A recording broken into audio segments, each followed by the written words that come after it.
Hi guys! Ngayon ay gagawa ako ng dishwashing liquid guys. Ayan, bali 4 liters yung sukatan ko guys. Kasi dapat 15 liters ang ilalagay mong tubig. Yan. Ayan guys, apat na 4 liters. Tapos, babawasan mo ng 1 liter. Ayan. Ayan guys. Tapos, isasalin mo lang yung premix. Ayan, magkakasama na lahat dyan guys. Isang, ano na lang, isang ingredient na lang. I-dissolve mo na lang sa tubig. Yan, hahaluin mo hanggang ma-dissolve sa tubig. Ayan guys. Kung pang self-consumption lang naman, okay na yung, okay na yung tap water lang yung gagamitin.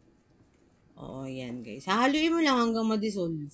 Tapos i-rest mo siya ng 5 hours. Pero ako nire-rest ko siya ng 1 day. Oo. Okay na yung tap water guys kasi may antibacterial naman yung yung premix eh. Oo. Ayan guys, tapos na. And nire-rest mo siya ng 5 hours. Ako 1 day ko siya nire-rest eh.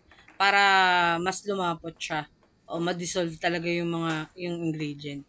Thank you for watching. God bless.